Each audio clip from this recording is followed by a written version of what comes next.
Big thanks to Echo and Shiraz for starting us off. We're going to do a very similar sort of setup, a conversation, and so I wanted to say that extended bios of everybody can be found on the website, so have a look.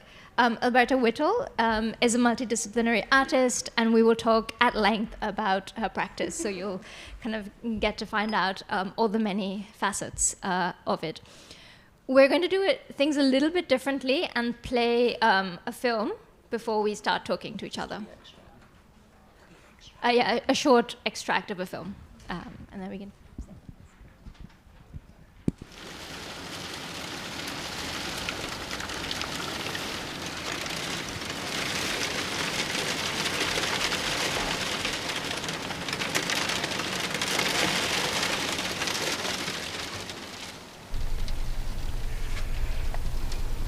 Come to be come, come to be come, come to be come to be come to be come to be come to be come to be come to be come to be come to be come to be come to be come to be come.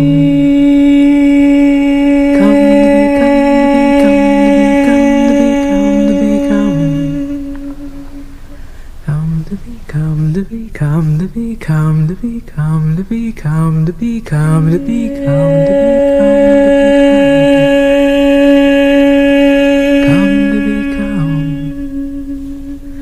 come to be, come to be, come to be, come to be,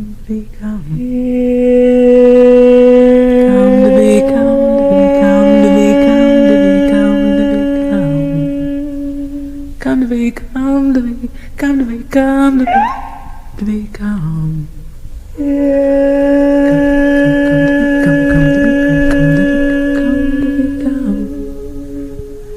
Come to be, come to be, come to be, come to be, come to be,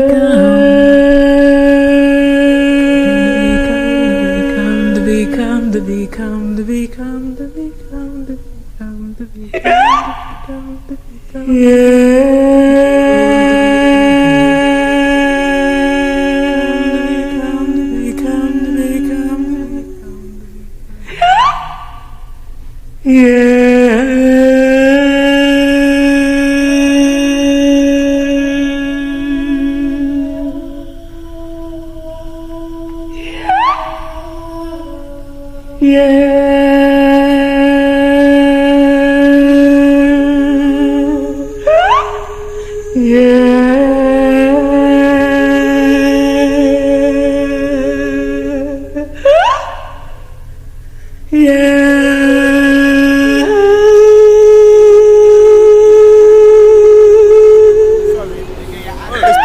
You can explain that yourself.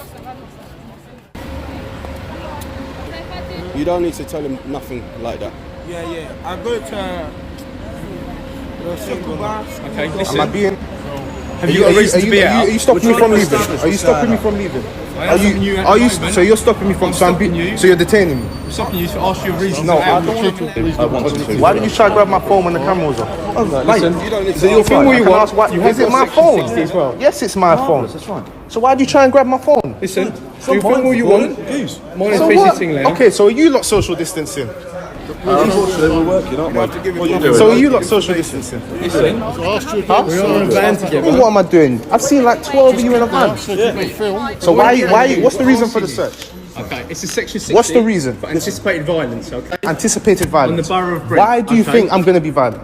Okay. When I've just simply asked you if you're detaining me, and I've tried to walk away. Information has received that people are carrying weapons, okay? People are carrying weapons. In regards to this, gangs. Yeah? Gangs. Okay. I've never touched drugs in my life. I don't know you. I'm not a mind reader. I don't know you. Listen, my speech. You, from what you can take of me, can you see me riding my scooter, Listen. going out the station. I'm not a mind reader, okay? Piece of signal out. Man. 1, 2, 2, 3. I'm searching It's on the wall. Okay. Mate, it doesn't have to be like this. I'm asking for I your know it doesn't have to. cooperation. Who said I wasn't cooperating? I asked you if I was being detained or not. You are being detained for Okay, you didn't tell me that. That's why I was walking away, and then you started not letting me go. 60, my colleague said that. Okay. He said that after I started walking away. I'm calm. We were trying to have a nice, right conversation. I wasn't trying to. I was trying to go and do what I wanted to bag do. off. I'm putting my AirPods in my case, okay? Can I ask you to take the bag off? Yes. I'm not telling you my name, okay? I don't suspect you're out here for a legal purpose, i.e. exercise, going to the doctors, or getting money from a business.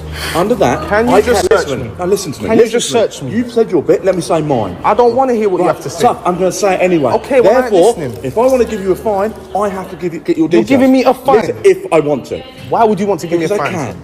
I can, Why? under the COVID regulations, You can. because you're not out for a purpose. Why? I told you I'm just going out You're for not. exercise. You're out on an electric scooter, mate. You're not out Yes, for I exercise. am. It's not going to Why do happen. you have to give me a fine? There's no Because I need. can. The other option is, What's the other if you option? don't want to give me your details for it, I'll arrest you for the COVID You'll regulations. arrest me? I can do. So Why? what do you want to do? Do you want to walk away once you're finished with the search?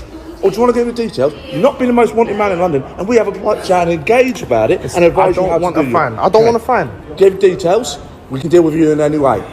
Is that fair? Or you limit my options and you get arrested for it. You don't need to look at my name on there. Yeah, Why we are you going do. through my wallet? Make sure it's yours. There's nothing makes you feel Under big. these How many other circumstances. people came out here and you targeted me and my guy? Me and my friend? Because there's intelligence to say that there's gangs hanging around Gangs.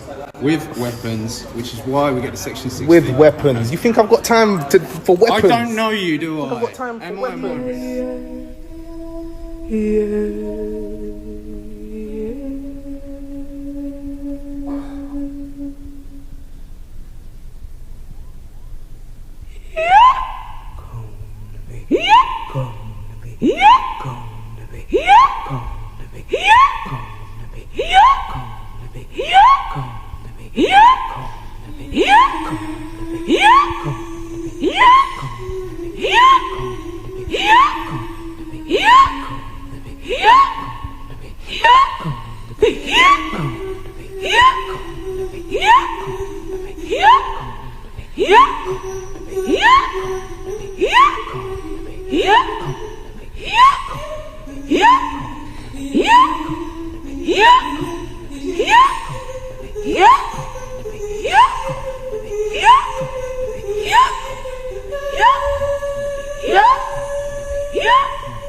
Look for stillness at your center.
Remember to keep breathing.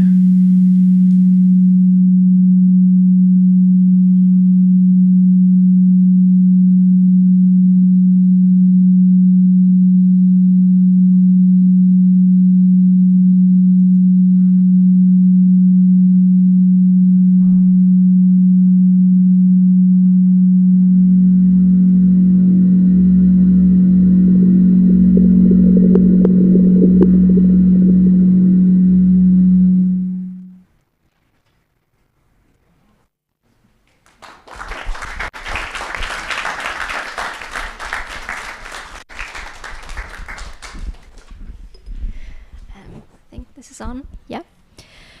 So you watched an extract from Holding the Line, which about in a moment, and to start, while the images and really the vibrations from the film are still sort of fresh on our minds and in our bodies, I wanted to ask you to think about the ocean and bodies of water, because water features in this work and actually quite consistently in your work as a double agent in a way.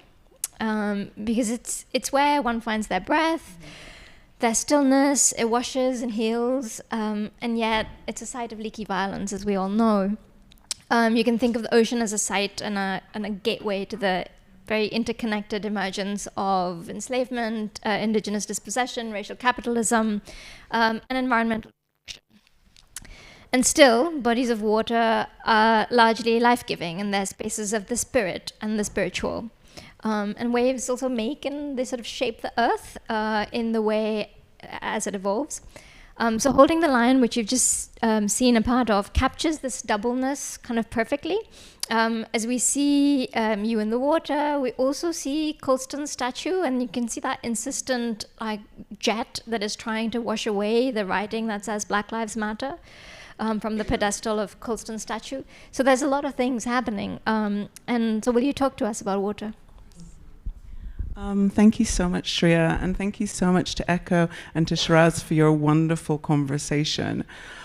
It's interesting showing this film because this is a film that actually has been shown quite rarely. It's not one that has found its way into the and certainly not for a long while, because it was initially made the first version was made in 2020, originally commissioned by Art Night, but it didn't feel appropriate to pause and close that chapter. I wanted to really continue. So, oops, I'm not sure if this is still doing its thing. I wanted to think a bit more about the themes that still felt very active in terms of how we, why thank you, how we protest, is it on? How we protest, how we gather around the water, how the water can actually lead us into different questions, but also really think about our own subjectivity in connection with others. And I think my notions of wateriness or leakiness, that I really enjoy that word, Shreya, that you've brought to me, leakiness, really come from stories in my family.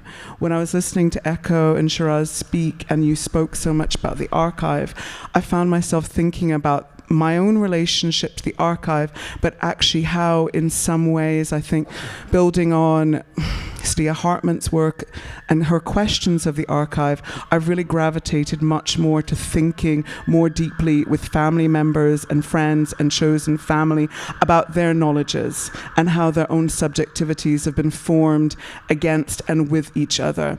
Femi, would you mind playing the slideshow? So this film was, as I say, made in 2020, but because I have a real aversion to thinking about ideas or stories or narratives as being fixed and complete, it has a second half, which is what you guys have actually watched. So it's actually the second version, holding the line, a refrain in two parts that you've seen an extract from. And this film basically added another 12 minutes, so it doubled in length. And much of my work, I think, almost due to that interest or mission towards holding the leakiness or going with the leakiness and allowing it to flow, is really against thinking about fixedness. I don't ever want my work to feel fixed. Phrases like, you can never stand in the same water twice. That same way in which the water is constantly moving, constantly shifting, constantly washing over, eroding, but also giving energy, is what I want my work to do. I don't want the work to really retain that sense of its fixedness. So each sequential complaint. I never really focus on just one body of water as well, because I like to think about how we're all in conversation with each other. And that leaky violence that you've spoken about is something which also appears in my painting work, in my sculptural work, as well as my films. Because this idea of what is collapsible, and also, again, about these colonial missions or narratives that we've been fed for so long. How do we actually wear away and rub a bit at them and see what pours through? Because I know enough from speaking to my family members that I can't trust the archives. I can't trust them in any way as being fixed. So what I hope to do, much like Shiraz, is actually to look for the cracks in the water, in the land, in the soil, that really start thinking about where are the loving spaces of resistance. And more recently, this has really led me to thinking about our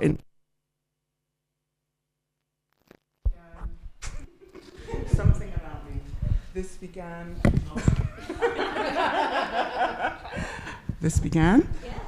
This began with thinking about shipworms.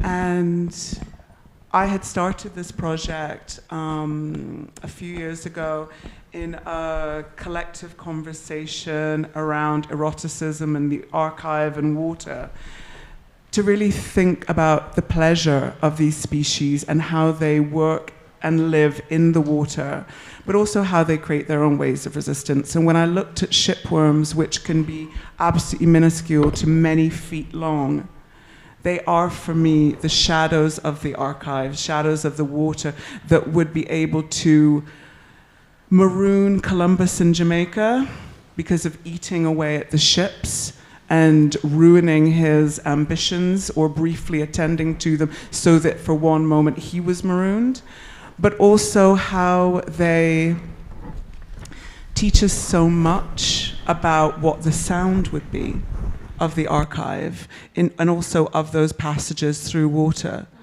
And now in the Caribbean, when I approach the water, it's also thinking about the way in which the waters are heating.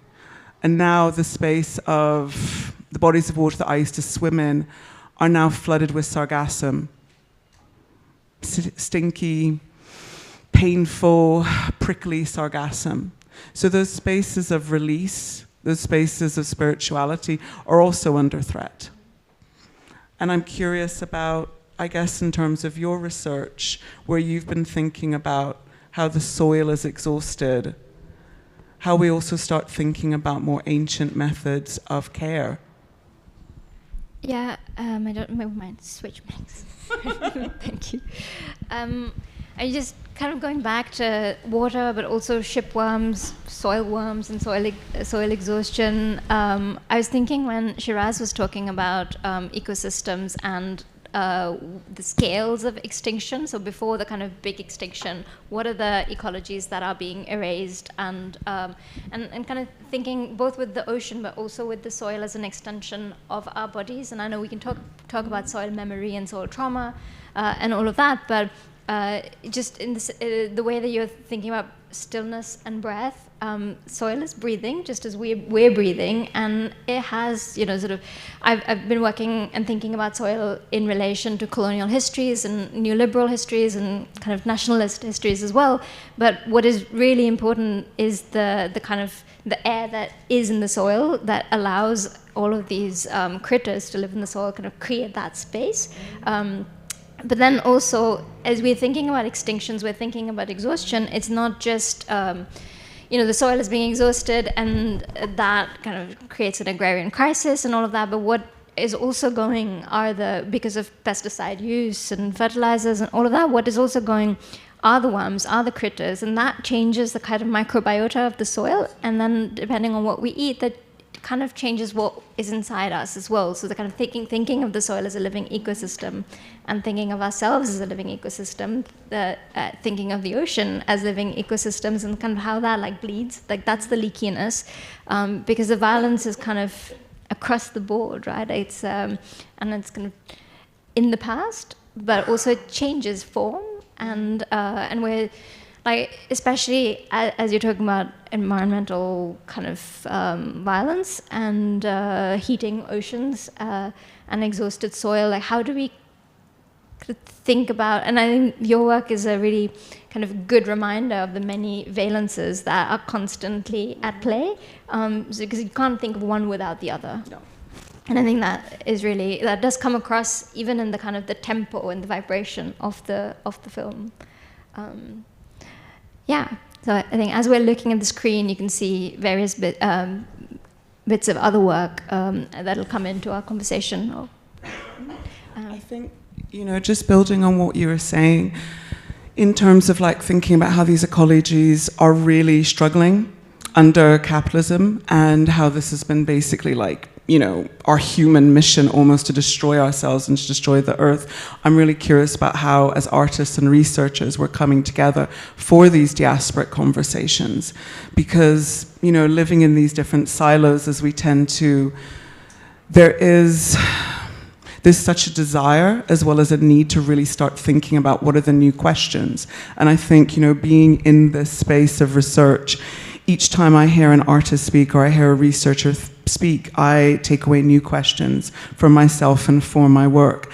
And I really loved how you were just talking about, the critters and how that, whether it's in the soil, whether it's in the water, and how they're literally being endangered, and how you were talking about your research. Shiraz was talking about his research in the botanical gardens. I almost wonder sometimes, where are the spaces for the collaboration with the species?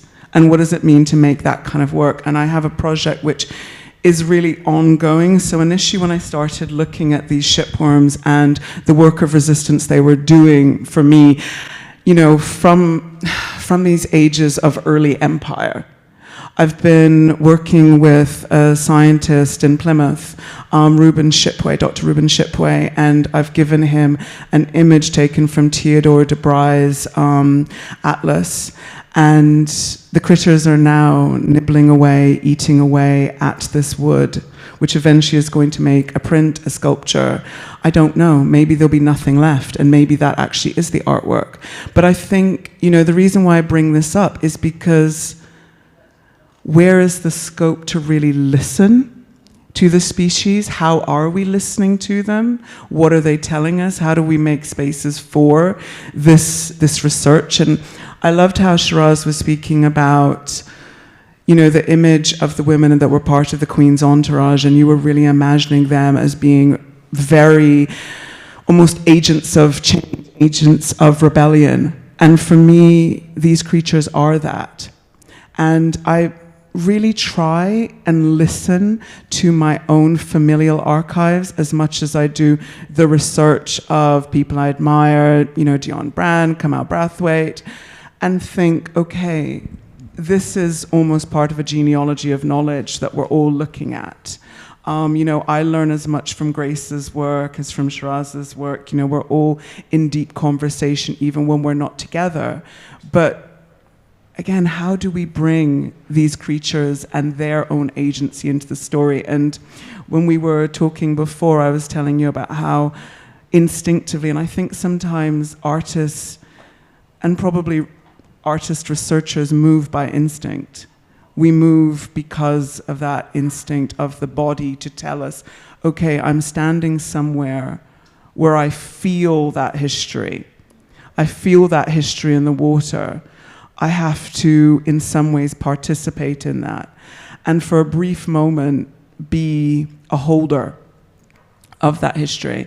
So at different points, you know, when I'm making footage, gathering materials, I will gather the soil.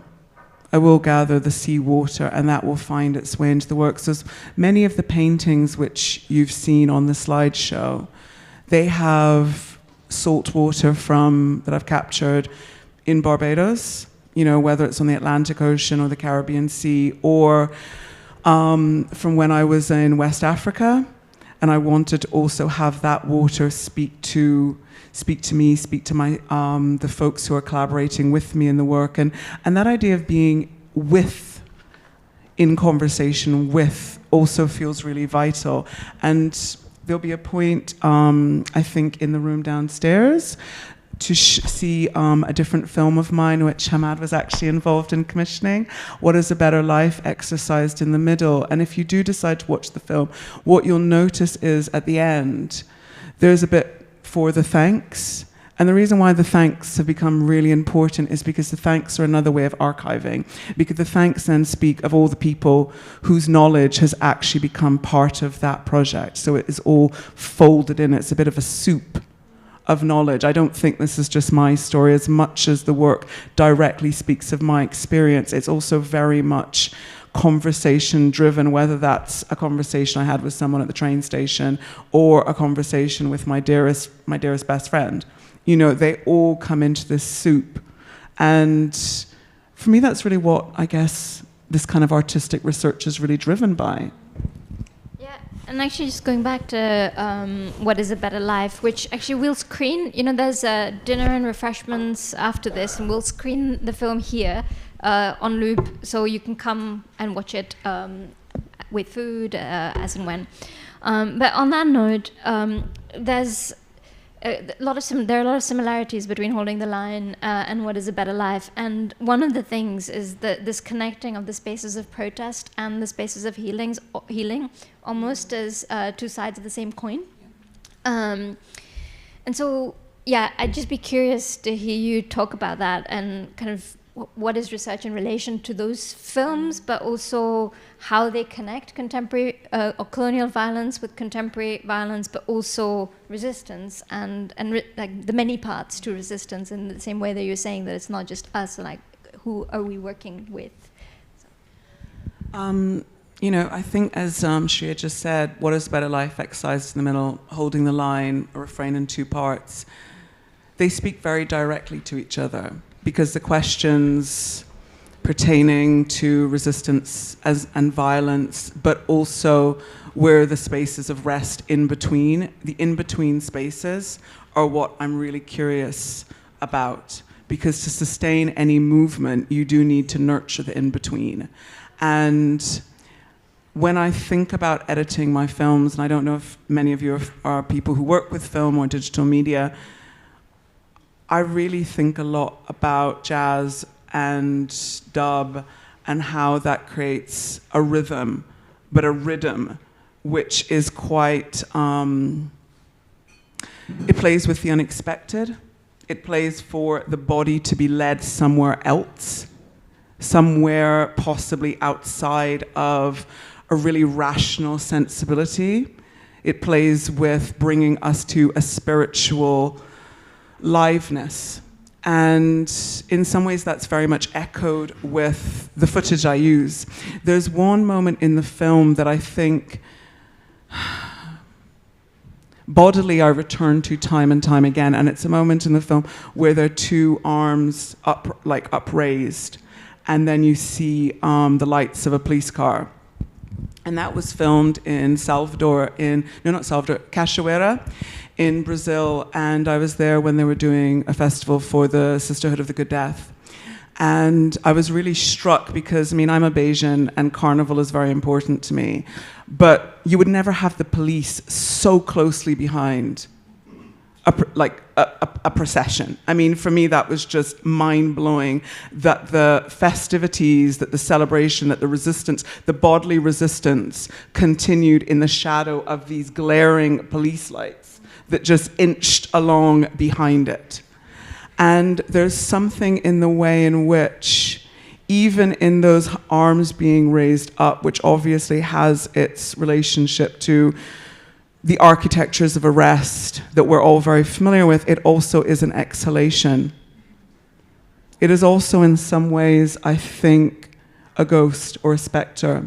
So that image appears in a number of my works. Sometimes it's on, when I'm in Barbados and I'm at Newton Burial Ground, I have almost reenacted my own transformation.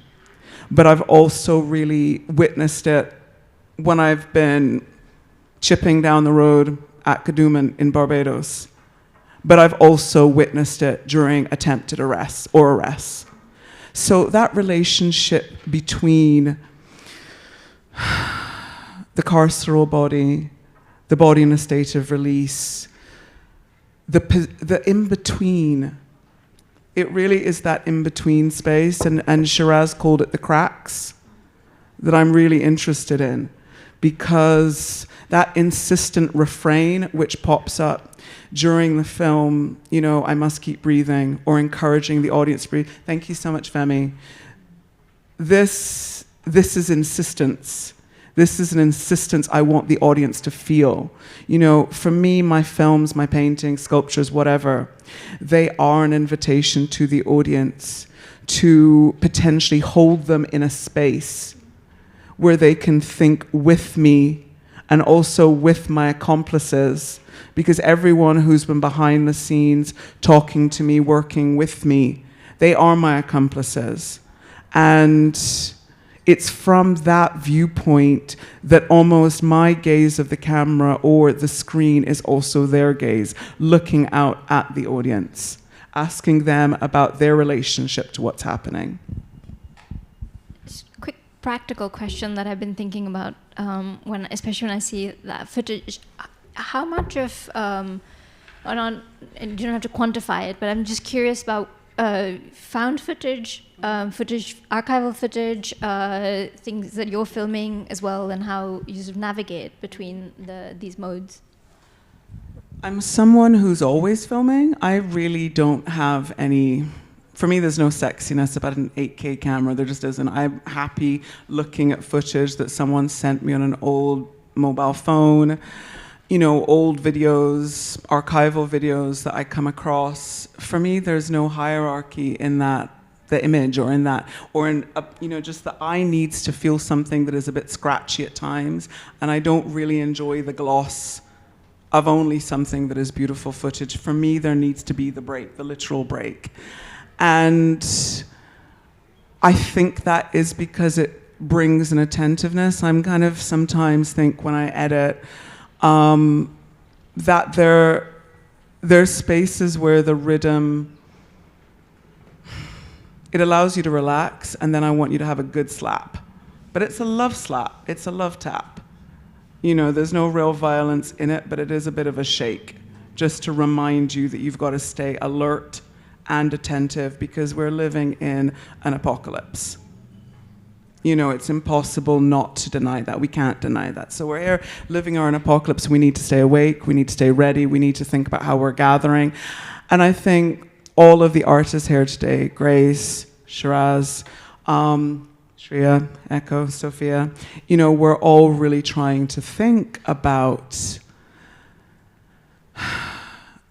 that tension between exhaustion and that missioning to gather, to protest. And my archive are my hard drives, really. It took me a long time to get into making films. I bought my first camera probably in 2011, and I only started editing in 2016, 2017. It took me a long time. So my footage also reflects the age of that technology, because it just won't be as clean. And I think in some ways it's interesting, to think about the way in which technology also changes, and the reason, and also that for me, when I look at the protests in this film and in other films, I really do find myself speculating about how possible protest will be. Because at that time it was already under threat because of COVID. There were already so many restrictions. In both films, you will see the imagery of COVID. You'll see people wearing masks.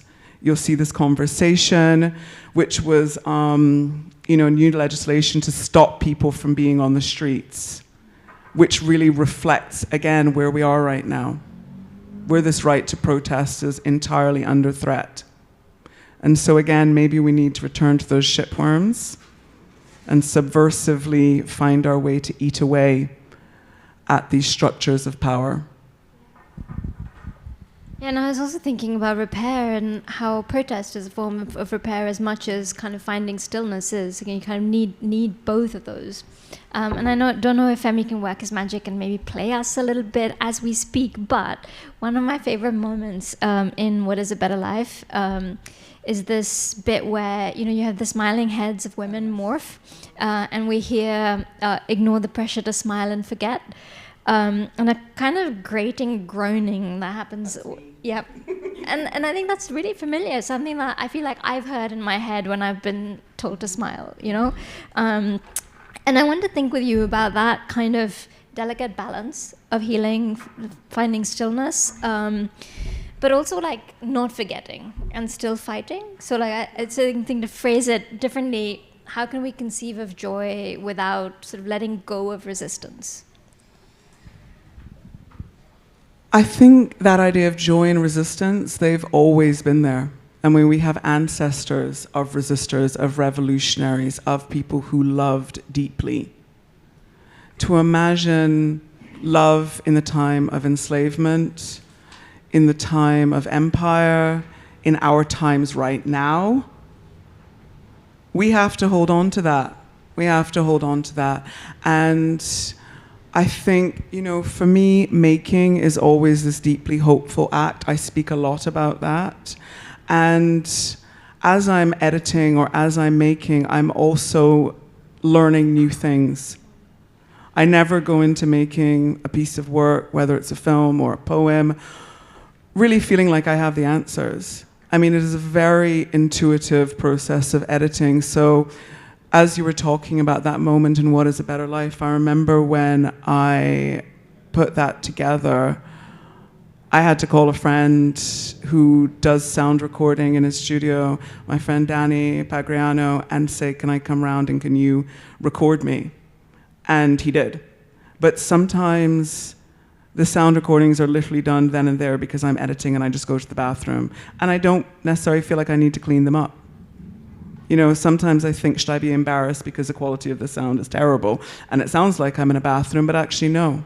Because that also responds to the immediacy of making this work. And something which, is also, I think, important to note is that because, how I mentioned about this right to protest being deeply contested right now, that's why everything is dated. I mean, you'll see in What is a Better Life, exercise in the middle, if you go downstairs and watch it, is that it's the dating on it is 2020 to 2021, I think. And the reason for that was it was edited completely out of sequence because it was for British Art Show 9, which was at 4 different venues. And so I wanted each venue to have a particular chapter. But as the kind of year, 18 months went on, new dangerous legislation emerged. And that had to be reflected on the Borders and Nationalities Act, which is now leading to further surveillance on our citizenship, which affects everyone. And then the volcano happened in St. Vincent. And so these different times of deep catastrophe, they've had to be attended to very promptly, very swiftly, and it is a really swift process that I try and hold with the films. I generally make films within a few months, even if the footage has been around for years. And maybe the specifically choreographed filmography that is edited in, that might have come from a whole nother project. And I think there's something about the layers or the traces of the research that maybe went into different bodies of footage, and for me they are bodies of footage, is kind of also kind of reflects the leakiness you spoke about. Because I'm never staying still. The water is never staying still. It's also washing up these new knowledges and allowing us to find time to rest in our exhausted states. Speaking of leakiness and bodies, do you want to read us a poem? Oh, yes. Almost forgot about that. I was so lost in the conversation.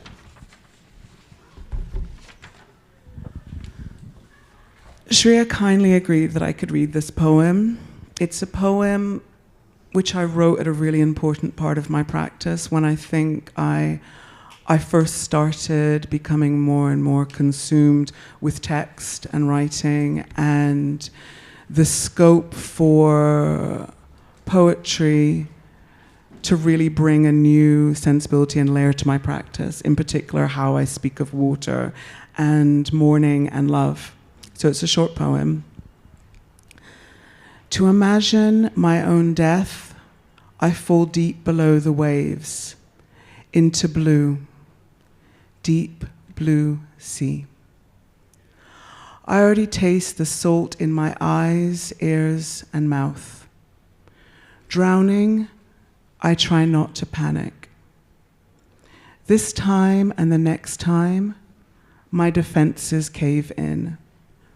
Oceans pulling me to the floor. Crossing borders of skin and fare that I have nurtured proudly, water enters me. All I can see is blue. Breathe. This fight for breath makes me want to rest. Rest, rest, rest with me. Let our breath mingle, sharing the taste of salt. Breathe. Swim inside and listen to your breath. Listen to your body. Your breath will never lie to you.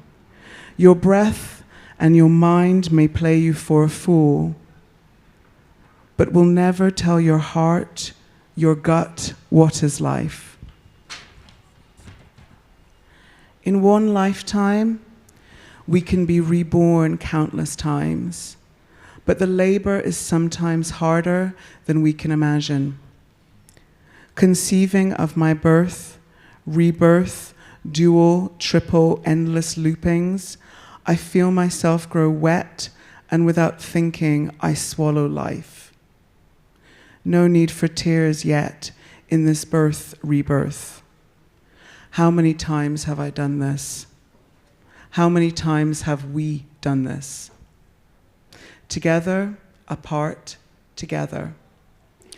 A hum of recognition vibrates in my fingers, my chest, my pelvis, and my gut. For those who make family with me. We return time after time, each arc of recognition delivering us to each other. We have been together always. From the living to our ancestors who came before, we are dancing on the ruins. Sometimes treading water, our bodies become adept at staying alive. Sometimes dancing. Pausing, I search for rest.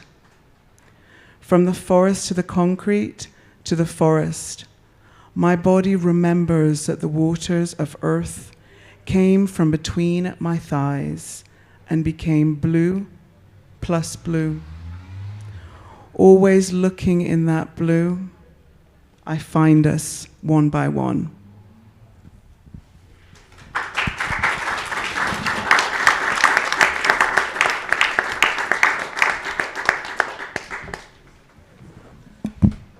I feel like we might want a second to kind of breathe that in. But when we're ready, we have very little time, but we do have time for some quick questions.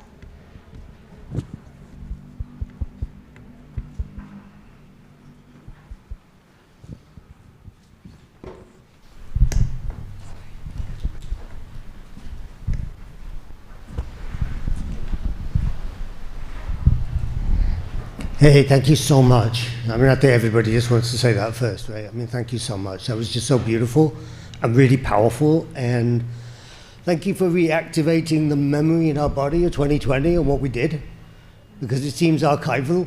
You know, it seems like something you need to go to a museum to discover, but it wasn't. It was 5 years ago, right? Most of us were alive then. Or at least a version of us was alive then, to put it the way you just put it. And so, I mean, my question is how to reactivate that person, right? Because we've kind of lost that sense. I mean, I feel like we're sitting here and we're kitty corner to, 8 million objects, 7.9 million of which were looted.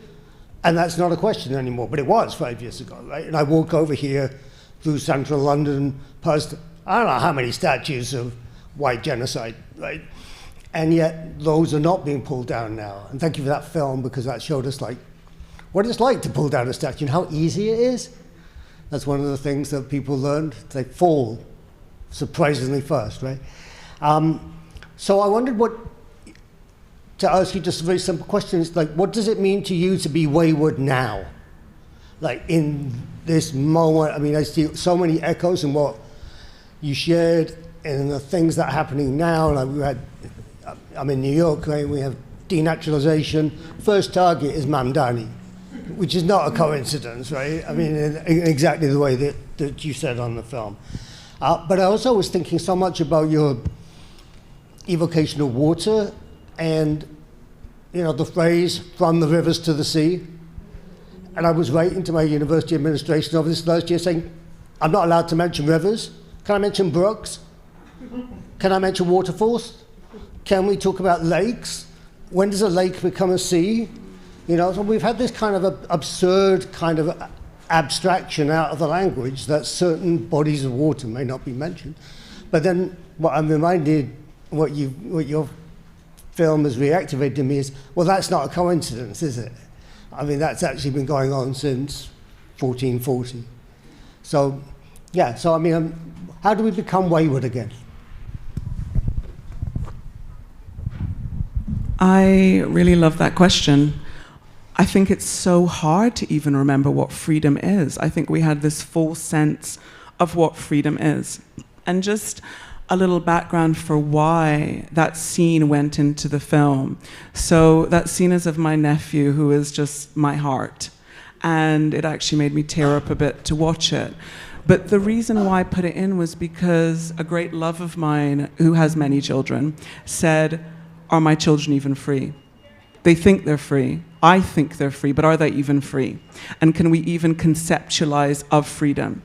And for me, when I think about that question, Sadia raises, or that provocation, the everyday right to live free.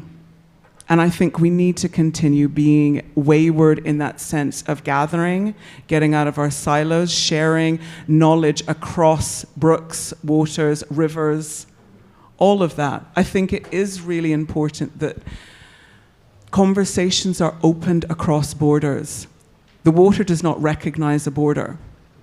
It doesn't. It does not recognize a border. We try and enforce these borders, but actually the water does not recognize it. It still tries to find a way through. So like that water, we must listen to them and follow their lesson about ignoring the borders and crossing through. Unfortunately and unfortunately, we live and speak in a digital age. But of course, as we know, that digital age is just another form of surveillance. So how do we share that knowledge? And I think, I've met recently, when I've come to London, a couple of friends from the States, and every conversation we have is incredibly joyful because we're together, and we're not usually together. And so we can, in our living room, speak freely, or we think we can. And then that knowledge moves on to here today, where I then reference that. And I think that, I don't even want to say instability of the archive, but that narrative of the archive is actually in those conversations for me. That's why I quote my grandma. When I speak to other artists and friends, they speak to me of the elders in their life as being their archive. So this is our archive. This for me is our archive, and I feel more and more like producing our own forms of exchange and holding on to them to act as reminders of how things were then. Because when I look at that film, it feels like a long time ago. And its most recent edit was 2021, and it already felt out of date. It felt out of date. You haven't seen the whole thing, but you'll understand, because at the end, I speak the names of people from the global majority who've been killed at the hands of the police. And the names were already out of date, within really not that long, like months, not even a year. And so I think, I've not made a film for a couple of years, very deliberately, I think. I needed to slow down because I made so many, like 3 films a year for a good few years, and I needed to stop. But now I'm getting ready to make again. And I think for me, one of the reasons I love making films is because they do move across diaspora really easily. They can move in a light way. How Shiraz was talking, and I totally get that, because I am also from outside of the West. So the idea of shipping your work and your work moving around, it has to be collapsible. It has to be collapsible, and it has to take up space, sometimes just in a suitcase. I'm of the generation and the notion that you can ship a microwave in a suitcase for a family back home, or a car park, or a sewing machine. I don't know how many of you all understand this reference, but those who know. So I think we really need to kind of find ways to actually share these conversations. Abata, we were talking separately about needing new vocabularies, and actually, Nick, your question about waywardness, and it's almost like the necessity of being wayward, because freedom and kind of even these questions of being free, yes, we can talk about it here in this room, but freedom is also kind of not being vaccinated. It's also the freedom to go to war, and it has been co-opted in kind of very obvious ways, so that you're kind of fighting for very different kinds of freedom as well. And I think that's sort of where the conversations we're having as an archive, but also what I'm not saying we just need to get rid of all our words every time one gets co-opted, but how do we kind of thoughtfully move with, be nimble about the conversations, and nothing can be fixed, right? Nothing is situated in fixity. So yeah, I know we have one more question. We're running really over time. I will come to you, but just to say that we will have time over the next 3 days to kind of keep talking about this as well, because I know that time is always limited when we're engrossed. Thank you both, hugely. It's fantastic talk, and it's very beautifully phrased, the entire thing. I wanted to ask you, Alberta, you said you'd been making films, 3 films a year, you've moved away from that. In terms of the language we were talking about and finding of words, has the move away from film, as it were, into painting, into poetry even. Has that opened up some new ways of thinking, as much as they're new ways of working? Where's that taken you to? This wayward microphone. You know, just keep turning it around. There we go. You know, I love that question because I think I've spoken to you and maybe different folks who I know in the audience and with Shreya about the trickiness of my film practice for me, because I think in some ways, as much as all of my work feels like it's folded in to this sequential complaint, there are always things I'm doing in quiet. But it is also about, it's all about the body and my body and how my body actually finds its rhythm to edit. And I've kind of spoken about when I'm editing about how my body needs to do something else. And that's when I started doing smaller watercolors and paintings. But in doing these paintings, they've really focused very explicitly on love. All of the paintings have really focused on love and imagining families, but also chosen families very clearly. Or encounters between even maybe kind of like ancestors from the future with me in the now. They're very speculative. And the poetry in that same way really treads that strange, circuitous, spirally loop. And maybe that is actually the visual of my work, is that it's a spiral kind of moving around, maybe dotting around and picking up something on the way. And I think now the films that I'm going to make, that I'm willing and birthing into being, will definitely bring some of the methods from the painting and the sculpture. Because I think something which has really captivated me in the making of this new work, this more three-dimensional work, is how it takes up space, how it makes or encourages the viewer to move around. When I was making my films, I always imagined them with very particular installations. And those were the nods to sculpture and space and time that I was imagining. But now there's a different language I want to bring in. And I think the poetry, even though it's there in the text that hold the film, I think maybe they'll be present in a very different way. You know, poetry and painting, they teach you to look and to listen in quite a different way as how I found my filmmaking practice. So yeah, I'll keep you posted. I know we're out of time, but rather than kind of cutting short conversations over dinner, kind of light dinner, I don't want to make too many promises, but I would say maybe let's aim, what time is it now? Let's aim to be back here at 7:20, and then that way we can have the time we need and then just finish later, so not to cut anything short. Okay, and very importantly, Femi will screen the film here. Okay, cool. And so light dinner is downstairs, refreshments, etc. So feel free to come in and out as needed. And you can also get it on Lux. Yeah. And if you want to see the end of the film,